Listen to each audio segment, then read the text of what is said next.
उपस्थित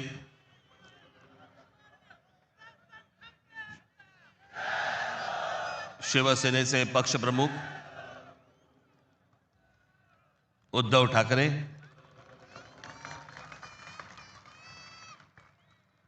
राष्ट्रवादी काँग्रेसचे नेते जयंतराव पाटील, इतर सर्व मान्यवर आणि माझ्या जमलेल्या तमाम मराठी बांधवांनो, भगिनींनो आणि मातांनो,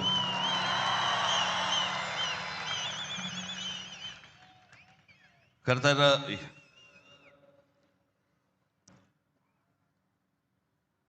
या व्यासपीठावरती मी माननीय बाळासाहेबांबरोबर लहान असताना अनेकदा आलो. शिवसेना पक्षाची स्थापनाच या शिवतीर्थावरती झाली. त्यावेळेला माझे आजोबा प्रबोधनकार ठाकरे हे देखील इथे उपस्थित होते.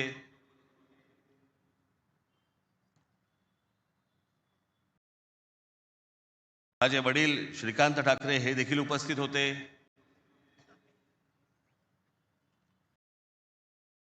आमची माँ ही देखील उपस्थित होती.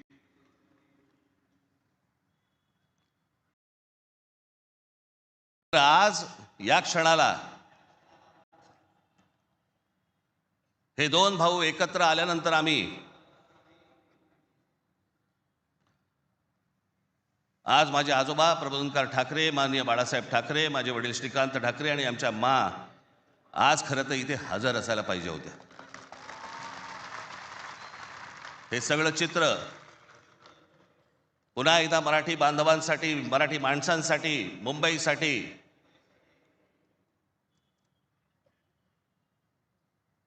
आम्ही दोन भावांनी उभारलेला हा सगळा लढा इथे नसले तरी वरून पाहत असतील.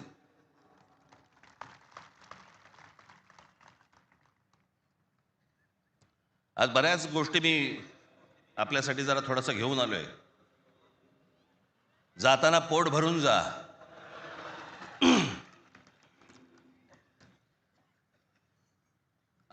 अनेक सामाजिक संस्था आहेत, मराठीवरती काम करणारे आहेत, अनेक लोक आहेत, ज्या लोकांनी अनेक दिवस आवाज उठवला या सगळ्या विषयात. मी सर्वप्रथम त्यांचे मी आभार मानतो. दीपक पवार आहेत, त्यांच्याबरोबरचे अनेक सहकारी आहेत, त्यांचे आभार मानतो. अनेक टेलिव्हिजन चॅनलचे आणि वर्तमानपत्रांचे संपादक आहेत, पत्रकार आहेत, त्यांनी गेले काही दिवस जी आम्हाला साथ दिली त्याबद्दल त्यांचेही मी मनापासून आभार मानतो.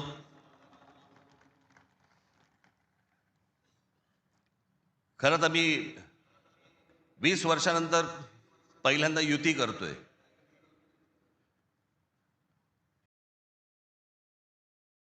आणि त्याच्यामुळे अनेक या युतीच्या सगळ्या अख्ख्या प्रोसेसमध्ये अनेक लोकांना तिकीटं दिली गेली, अनेक लोकांना तिकीटं नाही देता आली, अनेक जण नाराज झाले, जे जवळचे होते, सहकारी होते. काही जणांना वाटलं दुसऱ्या पक्षात जावं, काही नाराज झाले, काही रागावले, काही गोष्टी झाल्या, होतात. त्याला काय, आमच्या पण हातात काही गोष्टी नसतात. पण त्यांना दुखवणं हा काही आमचा हेतू नव्हता. पण तरी मी त्या सर्वांची, जर दुःखी झाले असतील, नाराज झाले असतील, त्या सर्वांची मी दिलगिरी व्यक्त करतो.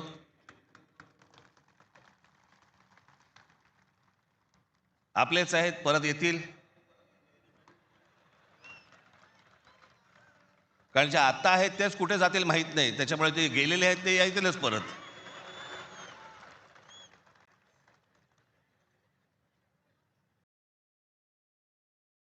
त्याच्यामुळे ह्या सगळ्या गोष्टींमध्ये मी त्यांना समजू शकतो. मुळात मी आणि उद्धव आम्ही दोघे जण एकत्र येण्याचं सगळ्यात महत्त्वाचं कारण म्हणजे या मुंबईवरती आलेलं संकट. मी गेले अनेक वर्ष या सगळ्या विषयांमध्ये बोलत आलो. गेले अनेक वर्ष मी माझ्या भाषणांमधनं हे सगळे मुद्दे मांडत आलो की कशा प्रकारचा डाव रचला जातोय. आणि मग मध्यंतरी या राज्य सरकारने हिंदी सक्तीचा विषय आणला.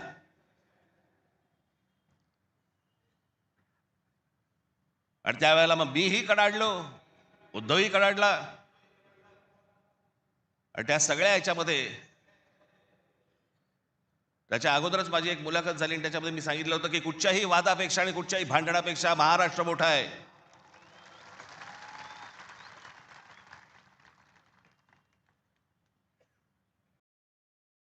आणि मग तिकडनं ह्या सगळ्या गोष्टींची सुरुवात झाली.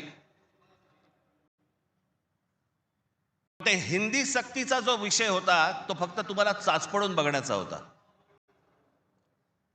तुम्ही जागे आहात का? मराठी माणूस महाराष्ट्रामधला मुंबईमधला जिवंत आहे का? हे फक्त चाचपड नव्हतं तुम्हाला.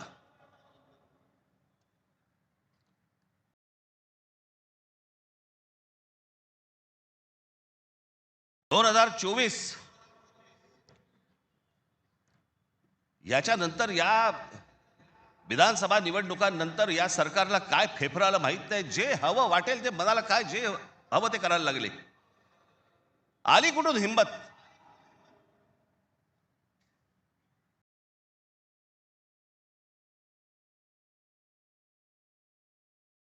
कोणाला विचारायचं नाही, काही जनता बिनता लोक बिक काही नावाची काही गोष्टच नाही. बस आम्हाला वाटलं म्हणून आम्ही केलं. हे कोण आहेत लोक? कोण आहे महाराष्ट्रातील जनता? पैसे फेकले की आम्ही विकत घेऊ. आला कुठून आत्मविश्वास?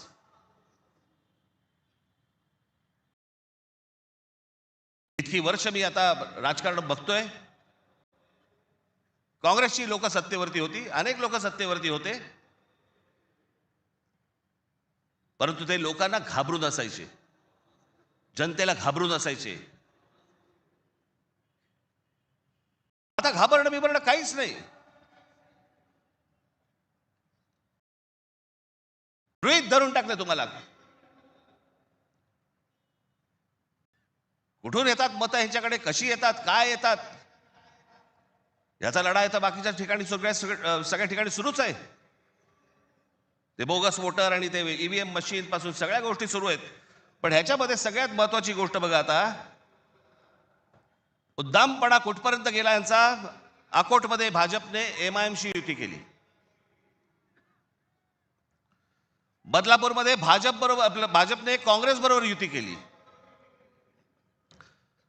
66 जण बिनविरोध निवडून आले. बिनविरोध म्हणजे तिकडच्या मतदारांचा अधिकारच काढून टाकला. ते मतदानच नाही करू शकत. आज 66 आहेत. हे पुढे आकडे वाढत जाणार.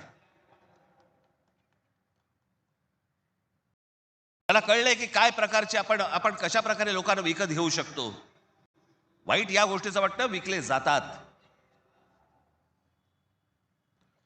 तुळजापूरमध्ये विनोद गंगणे नावाचा एक ड्रग्ज मधला रॅकेट मधला एक माणूस, ड्रग्ज रॅकेट मधला, त्याला भाजपने तिकीट दिलं. ड्रग्ज विका, काही विका, पुढच्या पिढ्या बर्बाद करा, काही फरक पडत नाही. पण ड्रग रॅकेट मधला एक माणूस, त्याला भारतीय जनता पक्षाने तिकीट दिलं तुमच्या नाकावर टिचून. आता बदलापूरला तुषार आपटे, बलात्काराच्या केस मधला आरोपी, बलात्काराच्या, सगळ्यांना माहिती आहे, नगरसेवक केलं. लहान मुलींच्या वरती बलात्काराचा आरोप असलेला माणूस, त्याला भारतीय जनता पक्षाने नगरसेवक. आली कुठून हिंमत? ज्यावेळेला वेडावाकड्या पद्धतीने ज्यावेळेला निवडणुका जिंकण्याचं यंत्र किंवा तंत्र हे ज्यावेळेला हस्तगत होतं ना, त्याच वेळेला हा उद्दामपणा येतो, ही मस्ती येते ना, हा माज येतो ना, हा त्याच्यातनं येतो.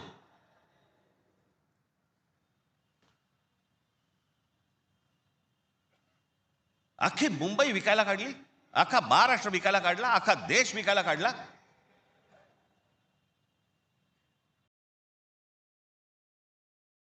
आपल्यासमोर काय वाढून ठेवलंय आपल्याला अंदाज पण नाहीये. मी तुम्हाला हे सांगतोय, मला 2024 साली मला एक व्यक्ती भेटली.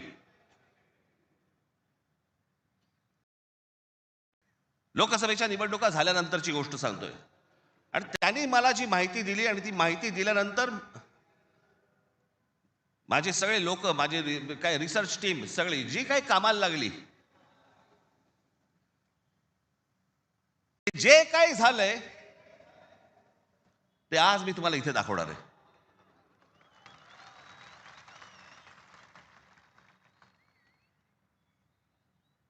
आणि मला असं वाटतं की मी आज जे दाखवणार आहे याच्यानंतर जर समजा आपल्याला भीती नाही वाटली तर मला असं वाटतं या देशात निवडणुका न लढवलेल्याच बऱ्या.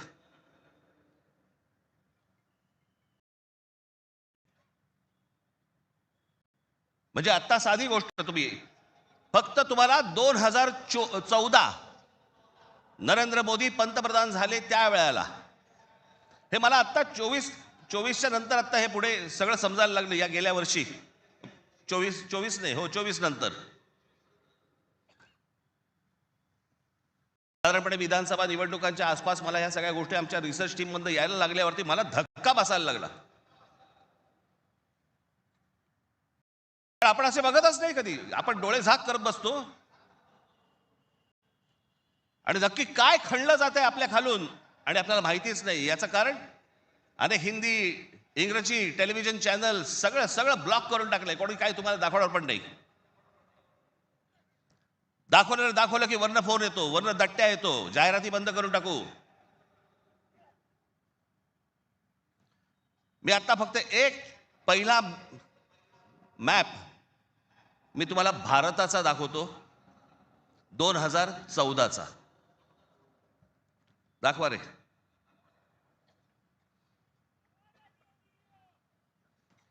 हा आहे 2014चा गौतम अडानी यांचे प्रोजेक्ट्स किती होते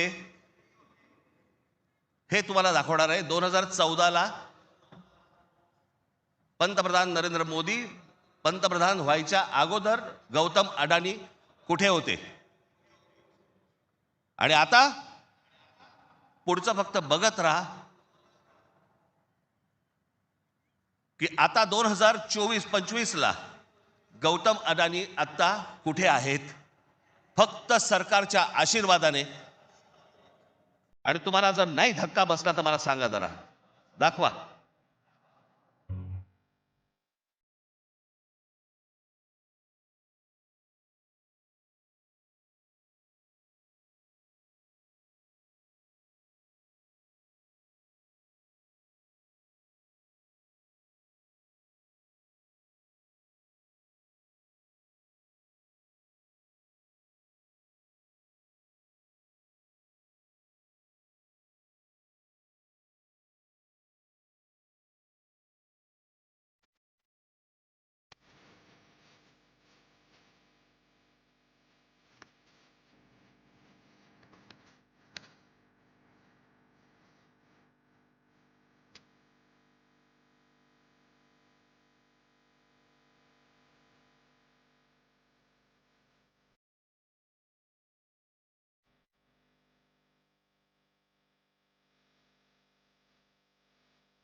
हे फक्त 10 वर्षातलं आहे.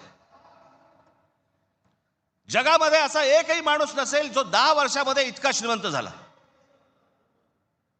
मला कुठच्या उद्योगपतीने उद्योग करू नये या मताचा मी नाहीये, इतका दळभद्री विचार माझा नाहीये. पण या देशामध्ये इतके उद्योगपती असताना एका माणसावरती इतकी मेहरबानी या देशामध्ये होते, मी जगात तर दाखवतच नाही अजून. फक्त 10 वर्षामधली गोष्ट ही, 10 वर्षातली. एकाच माणसाला सगळ्या गोष्टी दिल्यात, वीज दिली,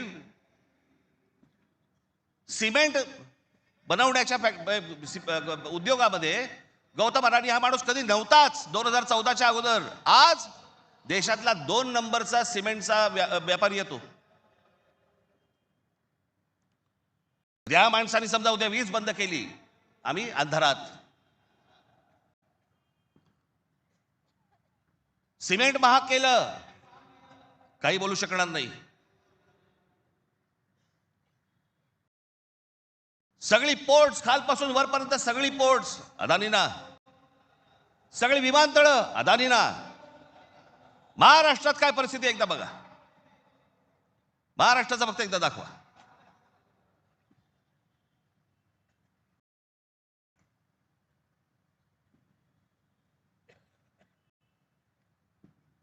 महाराष्ट्रामध्ये फक्त एका ठिकाणी 2014ला फक्त गौतम अडाणी एका ठिकाणी आहेत उद्योग. 2025ला बघा,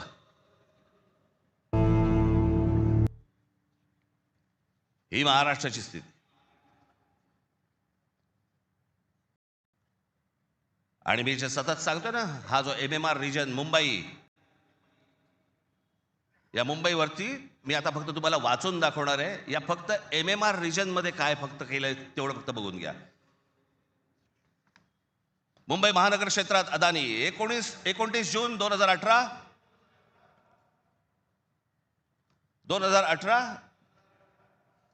रिलायन्स इन्फ्रास्ट्रक्चर कंपनी ताब्यात मुंबई वीज पुरवठा क्षेत्रात प्रवेश. एप्रिल 2021 नवी मुंबई विमानतळाच्या कामाला सुरुवात. 2021 मुंबई आंतरराष्ट्रीय विमानतळ ताब्यात. अंधेरी पश्चिम येथील RTOची जमीन अदानी यांना 5,000 कोटींना. ऐरोली इथे डेटा सेंटरसाठी 92 एकर जमीन 1,500 कोटींमध्ये. धारावी पुनर्विकास प्रकल्प अदानींना. महाराष्ट्रात स्मार्ट वीज मीटर बसवण्यासाठी 13,888 कोटींचं कंत्राट. भांडूप कल्याण इथे मीटर्स बसवली जाणार. मुंबई आणि नवी मुंबईत हायर स्केल डेटा सेंटर सुरू करण्यासाठी महाराष्ट्र सरकारशी 50,000 कोटींचा सामंजस्य करार. मेट्रो मोनोरेल यांना अदानींचा वीज पुरवठा. सांताक्रूज आणि विलेपार्ले परिसरात केंद्र सरकारच्या विमानतळ आणि संरक्षण दलाच्या जागांवरती 80,000 झोपडपट्ट्यांचा विकास अदानी करणार. पनवेलमध्ये टॉवर्स सेमी कंडक्टर कंपनी आणि अदानी समूह यांच्या प्रकल्पाला महाराष्ट्र सरकारची मान्यता. $10 अब्ज गुंतवणुकीचा अंदाज. धारावी पुनर्विकास प्रकल्पासाठी देवनारमध्ये 124 एकर जमीन. मुंबई उपनगरातील वाढत्या वीज मागणी पुरवठ्यासाठी वसई खाडीजवळ 209 कांदळवने तोडण्यास मुंबई हायकोर्टाची परवानगी. गौतम अदानी यांची तारापूर अणुऊर्जा प्रकल्पाला भेट. पुढच्या 10 महिन्यात खासगी कंपन्यांना अणुऊर्जा क्षेत्रात येण्याची परवानगी देणारे विधेयक संसदेत मंजूर. रायगड जिल्ह्यातील आंबा नदीकाठी असलेल्या जेट्टी प्रकल्पासाठी 192 कोटीची गुंतवणूक. पनवेलमध्ये 1,000 एकर्समध्ये 10,000 कोटींचा रहिवासी प्रकल्प. मुंबईला वीज पुरवठा करण्यासाठी 1,660 कोटींचं काम. धारावी पुनर्विकास प्रकल्प बांधणीसाठी मुलुंड येथे 58 एकर जमीन आणि 319 कोटी मिळाले. धारावी पुनर्विकास प्रकल्प बाधितांसाठी कुर्ला मदर डेअरीची 20 एकर जमीन 57 कोटीत मिळाली. 124 एकरचा आणि 36,000 कोटींचा गोरेगाव पश्चिम येथील मोतीलाल नगर पुनर्विकास प्रकल्प अदानींना मिळाला. MIDCने तळोजा येथे 400 एकर नंतर आणखी 159 एकर जमीन दिली. बांद्रे रेक्लेमेशन पुनर्विकास प्रकल्प 24 एकर 30,000 कोटींमध्ये मिळाला. पालघर डहाणू येथे अदानी वीज प्रकल्प. अदानी नवी मुंबईत सेमीकंडक्टर प्रकल्प सुरू करणार. वसई येथील तुंगारेश्वर अभयारण्यातील जमीन अदानी इलेक्ट्रिसिटीला. टिटवाळा मोहने आंबिवली शहरात येथील अदानी सिमेंट फॅक्टऱ्या. वाढवण येथे बंदर उभारण्यासाठी अदानी समूह उत्सुक. महाराष्ट्र सरकारशी सामंजस्य करार. वाढवण येथे विमानतळ उभारण्यासाठी अदानी समूह उत्सुक.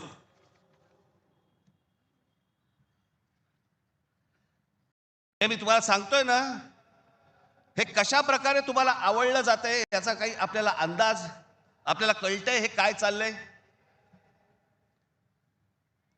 आता हा सगळा वाढवणला आता बंदर येतंय म्हणून मी म्हटलं बंदर येत असेल चांगली गोष्ट आहे. महाराष्ट्रात बाजूला विमानतळ, विमानतळ कशासाठी? तर म्हणे मुंबई विमानतळावरचा सगळा कार्गो तिकडे नेणार आणि नवी मुंबई विमानतळ जे बांधलंय इथून इंटरनॅशनल आणि डोमेस्टिक या आपल्याकडच्या इकडच्या विमानतळावरनं छत्रपती शिवाजी महाराज आंतरराष्ट्रीय विमानतळावरनं डोमेस्टिक आणि इंटरनॅशनल नवी मुंबईला नेणार. ही प्रोसेस हळूहळू सुरू झालेली आहे आणि पुढे हा संपूर्ण विमानतळ विकायला काढणार. या शिवाजी पार्क मैदान एवढी जवळपास 50 ते 60 शिवाजी पार्क मैदान बसतील एवढा प्लॉट आहे तो, धारावीला लागून. अशी नाही ना मुंबई आम्हाला मिळवत आहेत.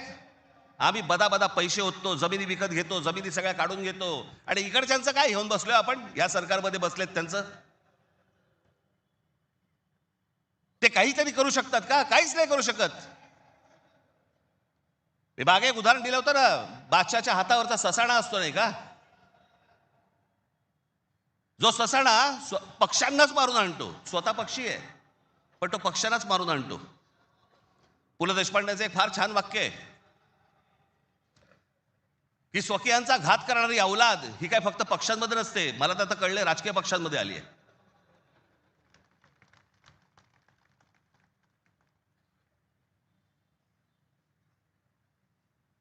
डोक्यात गेली सत्ता, डोक्यात. हा जो भूगोल आहे ना, हा भूगोल नीट समजून घ्या. हे वाढवण बंदरापासून तिकडे वरती जे आहे ना त्याला लगेच लागून गुजरात आहे. यांचं पहिल्यापासूनचं डोक्यामध्ये जे होतं ना की मुंबई गुजरातला न्यायची, मग मुंबई गुजरातला न्यायची असेल तर काय करायला लागेल? पालघर जिल्हा ताब्यात घ्यायला लागेल, ठाणे जिल्ह्याचा भाग ताब्यात घ्यायला लागेल, या MMR रिजनचा भाग ताब्यात घ्यायला लागेल, तर मुंबईपर्यंत पोहोचता येईल. माणसं पहिली बदा तिकडे टाका, त्यांचे मतदारसंघ फोडा, मराठी माणसांना फोडा, हे मतदारसंघ ताब्यात घ्या आणि त्याच्यानंतर सांगा अरे खासदार तर आमचाच, आमदार तर आमचाच, नगरसेवक पण आमचाच, महानगरपालिका ही आमच्या हातात. हे सगळं करून मुंबई गुजरातला कशी जोडता येईल याच्यासाठीचे हे सगळे लॉंग टर्म प्लॅन सगळे सुरू आहेत. आणि आम्ही बेसावत, आमच्यामध्ये जातीपातीमध्ये भांडणं लावली जात आहेत. हा मराठा, हा ओबीसी, हा अजून कोणी. एकदा मुंबई हातात गेली ना बाबांनो, महाराष्ट्र झारखंडपेक्षा काही वेगळा करणार नाहीत. हे मुंबई ही तुमची राजधानी आहे, मुंबई ही तुमची ताकद आहे. पण जो मस्तवालपणा जो अंगामध्ये शिरलेला आहे यांच्या, की आम्ही काहीही करू, कुठूनही मतं आणू, जे यांनी विधानसभेला केलं तेच करण्याचा हे आत्ता पण प्रयत्न करणार.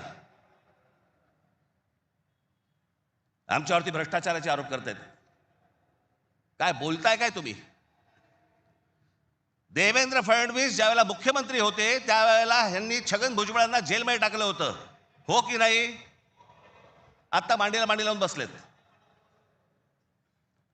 अजित पवारांचे बैलगाडीभर पुरावे घेऊन गेले होते. काय किती 70 का 80 हजार कोटीचा काहीतरी घोटाळा, त्याच्याबद्दल पुरावे बैलगाडीतनं घेऊन गेले होते. आता काय सांगतायत? कोर्टात केस आहे, पुरावे असतील तर त्यांना अटक होईल. अरे मग तुम्ही पुरावे दिले होते ना, द्या आता कोर्टात. ही सगळी बाहेरून सगळी माणसं आणायची, इथे भरायची, तुमचा टक्का कमी करायचा, तुमचं अस्तित्व घालवायचं. इथे येऊन ह्यांची माणसं मिळणार, इथे उत्तर भारतातनं माणसं येणार आणि म्हणणार इथे तुम्हाला. काल एक कोणतरी उत्तर भारतातला माणूस बोलत होता म्हणे, मुंबईमध्ये म्हणे नोकऱ्या जर घ्यायच्या असतील महानगरपालिकेमध्ये तर इथल्या स्थानिकांना, उत्तर भारतीय लोकांना दिल्या पाहिजेत. हे बाहेरून येणारे म्हणे कोल्हापूर, सातारा, सांगलीवरनं येणारी माणसं हे बाहेरच्या लोकांना द्यायची नाहीत म्हणून. बाहेरची लोक म्हणजे आमच्या सातारा, कोल्हापूर, सांगलीमध्ये येणारी आता हे बाहेरची लोक झाली आणि हे आतले.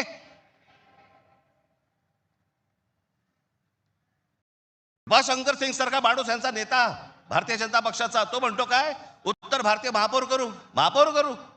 यांची हिंमत कशी होती हो बोलायची? आपण जाऊन बोलू शकतो का तिकडे?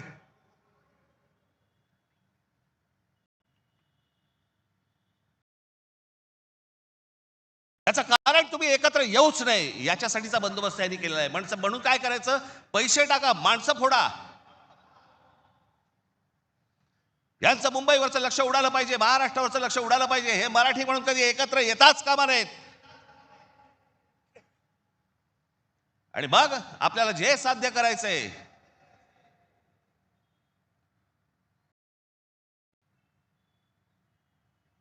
जी लोक येत आहेत ती लोक तुमच्यावरती उड्या मारतायत,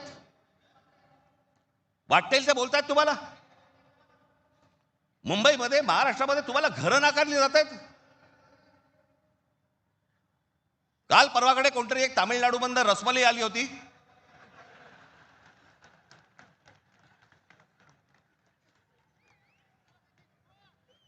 तो सांगतो मुंबईचा आणि म्हणजे महाराष्ट्राचा संबंध काय. भडव्या, तुझाच काय संबंध आहे इथे याचा?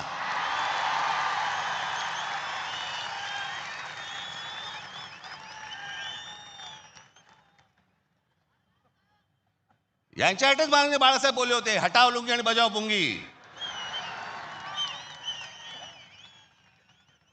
अनेक दाक्षिणात्य इथे राहत आहेत, अनेक जैन मारवाडी इथे राहत आहेत, आनंदाने राहत आहेत. पण कसं भडकवलं जाते बघा तुम्हाला कबुतरांच्या नावाने. कबूतर राहिली बाजूला, पण हे सत्ताधारी जे फडफडत आहेत ना, हा त्यांचा प्रश्न आहे. काल परवाची गोष्ट, इथे मुंबईमध्ये एक जैन मराठी वादावरती पडदा टाकण्यासाठी म्हणून एक बैठक झाली. ही बातमी फक्त नवाकाळला आली. त्यांचे कोणतरी एक जैन मुली निलेश चंद्र आहेत, निलेश चंद्र बघा. ते जैन मुली निलेश चंद्र काय सांगतायत, तर कबुतरे खाणे आणि मांसावरून मराठी जैन समाजात पेटलेला वाद मिटवण्याची जबाबदारी मुख्यमंत्री देवेंद्र फडणवीस यांनी भाजपा मंत्री मंगल प्रभात लोढा यांना दिली. मात्र मंगल प्रभात लोढा यांनी हा वाद मिटवला नाही, तर ह्या समाजामध्ये जास्तीत जास्त भांडणं कशी लागतील हे पाहिलं. म्हणजे मराठी माणसापासून गुजराती बाजूला करायचे, आता ही लुंगी अंडी इकडनं तामिळ बाजूला करायचे, अजून कोणतरी युपी मधनं बोलवायचा त्याच्यात अजून ते बाजूला करायचे. तुम्हाला या महाराष्ट्रामध्ये, मुंबईमध्ये एकट्यात पाडायचं. एकटे असलो तरी काफी होत.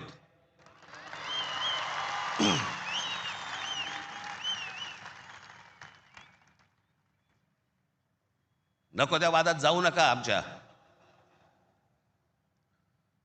यांच्या गुजरातमधनं बिहारी लोकांना ज्याला हकलवले त्याच्या बातम्या नाही होत.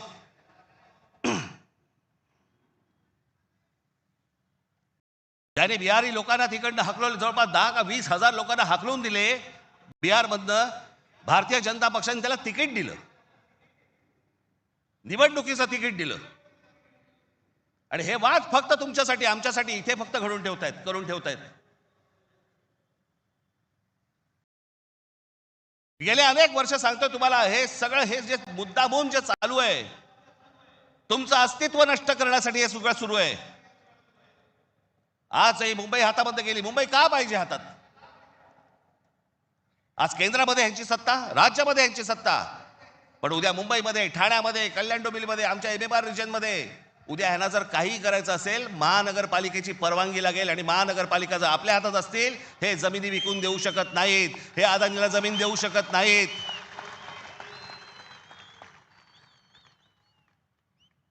ही गोष्ट ते करूच शकत नाहीत.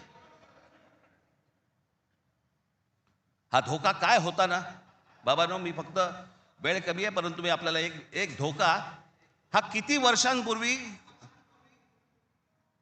आमच्या बाबासाहेब आंबेडकरांनी, आमच्या बाबासाहेबांनी मांडलेला तुम्हाला फक्त एक गोष्ट वाचून दाखवतो, जी मी 2008 ला वाचून दाखवली होती. बाबासाहेबांनी काय त्यावेळेला मांडलं होतं हे तुम्हाला आज कळेल. मी काय सांगतोय तुम्हाला ते. उत्तर प्रदेश आणि बिहार यांच्यासारखी राज्य निर्माण करून हे बघा, हे पुस्तक आहे भाषिक राज्य पुनर्रचना मीमांसा. आपल्याला कुठे मिळालं तर आपण जरूर वाचा. उत्तर प्रदेश आणि बिहार यांच्यासारखी राज्य निर्माण करून राज्य पुनर्निर्माण मंडळाने केवळ तौलनिक विषमता निर्माण केली एवढेच नव्हे, तर उत्तर भारत आणि दक्षिण भारताचे 2 तट निर्माण केले. उत्तर भारतात हिंदी भाषेचं प्राबल्य आहे, उलट दक्षिण भारतात हिंदीशी संबंध नसलेल्या भाषा बोलल्या जातात. मला खरं तर आपल्याला सांगायचं आहे की युपीच्या आणि बिहारच्या लोकांनी पहिल्यांदा नीट समजून घ्या, बाबांनो, हिंदी ही तुमची पण भाषा नाही. युपीच्या लोकांची भोजपुरी भाषा आहे, बिहारच्या लोकांची मैथिली भाषा आहे, अवधी भाषा आहे. हिंदी भाषा तुमची पण नाही आहे. माझा कुठच्या भाषेवर राग नाही, परंतु तुम्ही आमच्यावरती लादणार असाल तर लाथच मारू.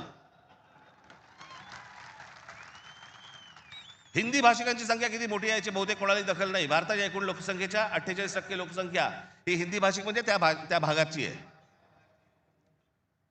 माझ्याकडे घटना निर्मितीचे काम होते त्यावेळी एक गुपित घटना मी नमूद करू इच्छितो. अर्थात गुपित भंगाचा आरोप माझ्यावरती येणार नाही अशी अपेक्षा आहे. काँग्रेस पक्षाच्या एका बैठकीतील हे गुपित आहे. हिंदी ही राष्ट्रभाषा म्हणून स्वीकारण्यासंबंधी ही चर्चा होती. घटनेचे 115वे कलम राष्ट्रभाषेसंबंधी आहे. या कलमावरती जेवढी गरमागरम चर्चा व्हायला झाली तेवढी इतर कोणत्याही कलमावरती झाली नाही. प्रदीर्घ चर्चेनंतर हे कलम मातास टाकले आणि काय आश्चर्य, 78 विरुद्ध 78 असे मतदान झाले. कुठलाच निर्णय घेणे शक्य झाले नाही. या वस्तुस्थितीमुळे दक्षिण भारताचा उत्तर भारतावरती किती कटाक्ष आहे हे तुमच्या लक्षात येईल. उत्तर भारत संलग्न झाला आणि दक्षिण भारत विच्छिन्न राहिला आणि राजकारणात हिंदी व उत्तर भारताचे वर्चस्व असेच चालू राहिले तर परस्पर द्वेषभाव निर्माण झाला नाही तरच नवल. केंद्रीय सरकारात एका राज्याला दुसऱ्या राज्यावरती अशा आगंतुकपणे वर्चस्व चालू देणे धोक्याचे आहे. घटक राज्ये समतोलाची राखण्यास केंद्रीय शासनामध्ये काही तरतूद नसल्यामुळे नवनिर्मित बिजोड राज्यांमुळे 5 प्रदेशांखेरीज इतर राज्यात अविश्वास आणि असंतोष निर्माण होईल. सध्याच्या केंद्रीय शासन पद्धतीमुळे भारताच्या राजकारणात उत्तर प्रदेश इतर राज्याहून प्रबळ ठरेल ही भीती केवळ दक्षिण भारतीयांचीच नसून पंजाब, बंगाल व इतर राज्यांनी व्यक्त केलेली आहे आणि ही भीती निराधार आहे असे कोणीही छातीरोखपणे सांगू शकत नाही. या भीतीचे निराकरण केले नाही आणि आत्ता विशेष उपाययोजना केली नाही तर ही भीती राष्ट्रीय ऐक्यास घातक ठरल्याशिवाय राहणार नाही. हे सत्य कोणी लपवू शकत नाही. आमच्या परमपूज्य डॉक्टर बाबासाहेब आंबेडकरांनी तेव्हा लिहून ठेवलंय की हे किती घातक आहे ते. हे काय चाल चालू आहे तुमच्या विरोधात, हे काय प्रकारचं षडयंत्र सुरू आहे. जो इतका बलवान महाराष्ट्र, इतका सुसंस्कृत महाराष्ट्र, या देशाला दिशा दाखवणारा महाराष्ट्र, सगळ्या बाजूनी संपन्न असा महाराष्ट्र, हे सगळ्या बाजूनी येत आहेत आणि महाराष्ट्राने तुम्हाला फक्त इथे तुमचे चावे घेत आहेत. तुम्हाला उद्ध्वस्त करायचं आहे ना. उठा या जमिनीवरनं, निघा इथून, आम्ही येत आहोत. काल परवाकडेच मी एका चॅनलला सांगितलं, हिरे असतात, मोती असतात, सोनं असतं, चांदी असते, अजून काही मौल्यवान गोष्टी असतात. फक्त जमीन या एकाच गोष्टीला रिअल इस्टेट म्हणतात, खरी संपत्ती. दुसऱ्या कोणत्याही गोष्टीला रिअल इस्टेट म्हटलेलं नाहीये, फक्त जमिनीला रिअल इस्टेट म्हटलंय. कारण ती तुमची संपत्ती आहे. तुमच्या पायाखालची जमीन आणि तुमची भाषा ही मेली की तुमचं अस्तित्व संपलं, तुम्ही कोणी नाही आहात. जगात अनेक देश, अनेक लोक हे भाषा संपली, देश गेला, जमीन गेली म्हणून संपले. हाच डाव त्यांचा आहे. वेगवेगळ्या मार्गाने येत आहेत आणि वेगवेगळ्या मार्गाने तुमच्यावरती आक्रमण करतायत आणि तुम्हाला सांगतायत निघून जा इथनं.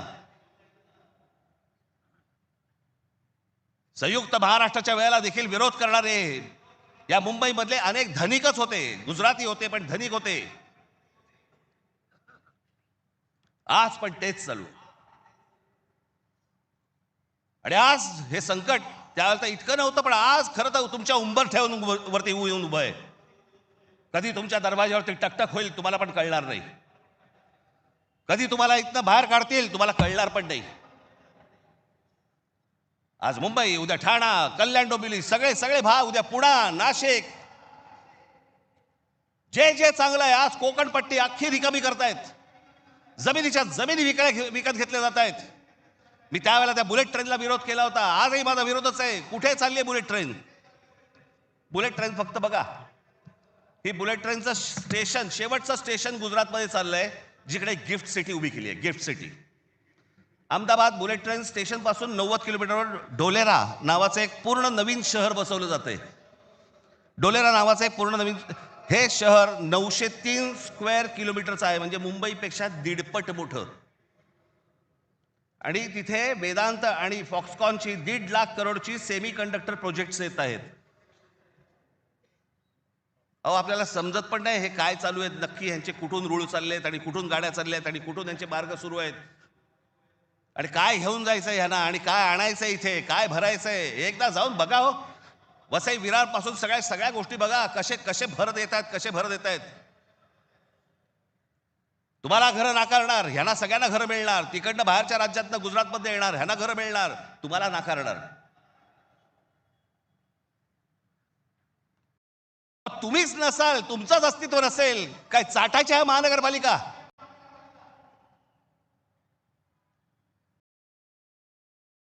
काय उपयोग आहे या गोष्टींचा? आम्ही भले आमच्या वचननाम्यामध्ये सांगितलेल्या अनेक गोष्टी आहेत ज्या उत्तम करू, उत्तम शहर करू, चांगल्या गोष्टी करू. मला असं वाटतं उद्धव ठाकरे आपल्या भाषणामध्ये या गोष्टी सांगतीलच. अरे पण तुम्ही असायला पाहिजेत ना त्याच्यासाठी. तुमची काय किंमत करून ठेवली आहे लोकांनी? कोण महाराष्ट्रामधला मराठी माणूस पैसे फेकले की विकला जातो? आपली किंमत आणि ही बोली लावणारे कोण? आमचेच. दुसऱ्यांच्या हातावरती बसून त्यांचा उद्देश साध्य करण्यासाठी आमचे लोक हे आमच्या लोकांना फोडतायत. काय दुर्दैव आहे बोला. या अशा परिस्थितीमध्ये ही आजची निवडणूक होते आहे. ही मराठी माणसासाठी शेवटची निवडणूक आहे. आज जर चुकलात, कायमचे मुकलात म्हणून समजा. आज जर तुमच्या हातात ही शहरं गेली, त्यांच्या हातामध्ये गेली, उद्या राजानं मारलं आणि पावसानं झोडलं, तक्रार कोणाकडे करायची?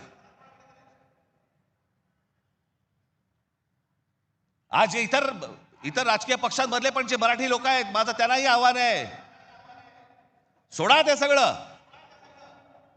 या मराठी माणसासाठी एक व्हा, या मुंबईसाठी एक व्हा, या महाराष्ट्रासाठी एक व्हा.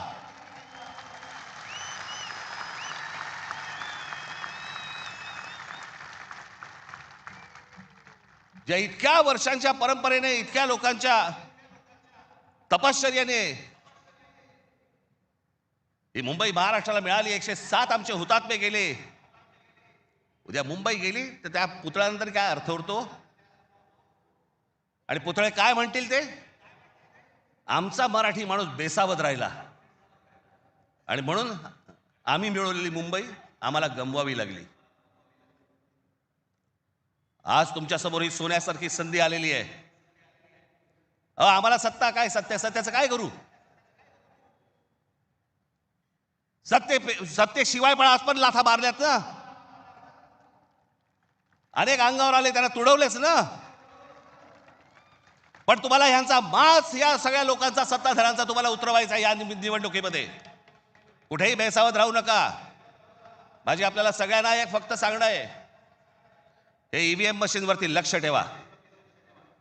दुबार मतदार सकाळी 6 वाजता, मला जेवढे काय BLA नेमलेले आहेत, सकाळी 6 वाजता तिकडे सेंटरवरती पाहिजेत दोन्ही पक्षांचे. आणि दोन्ही पक्षातले जे सगळे लोक आहेत यांना फक्त मी एकच सांगतोय, बाबांनो, आता आपल्यातलं काही वाद नाही. आता खरी लढाई त्यांच्याशी आहे.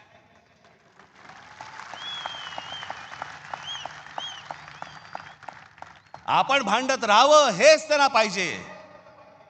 त्यांना जे हवं ते आपण नाही द्यायचंय. आपल्याला जे हवं तेच आपण केलं पाहिजे. आणि म्हणून तिकडे आपल्याला जाता तर एवढंच सांगेन की सतर्क राहा, बेसावध राहू नका. आणि जर दुबार मतदार जर तिकडे आला, सकाळी 7 वाजता फोडून काढा.